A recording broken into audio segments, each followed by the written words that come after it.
So this is a very big development as far as the insurance sector is concerned, because it was expected that in a second half of the budget session, the Insurance Act Amendment Bill will be tabled, and the big reform in insurance sector would be reality.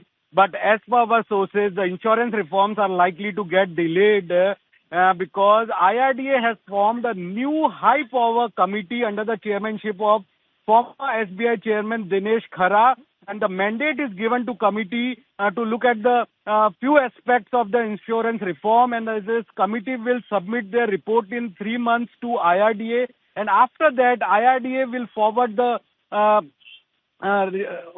their own points to the Finance Ministry and Department of Financial Services, and after that DFS will again come up with the draft bill for all the stakeholders. The same process was done in year 2022. In November 2022, IRDA DFS came up with the draft bill of Insurance Act Amendment. So again, the process will start to look at the few aspects of insurance reform.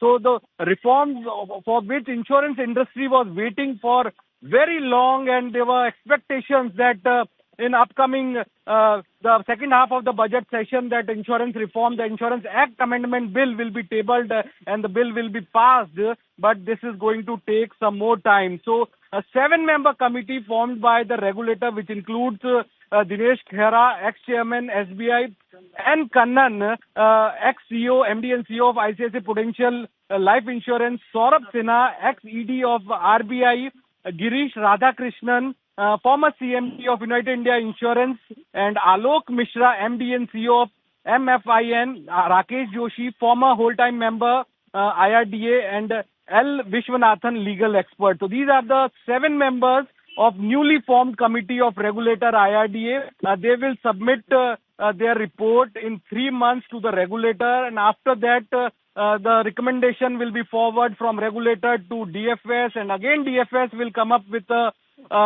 suggestions, a draft bill for stakeholder suggestions. So insurance reforms are likely to get delayed. This is a big headline of the day.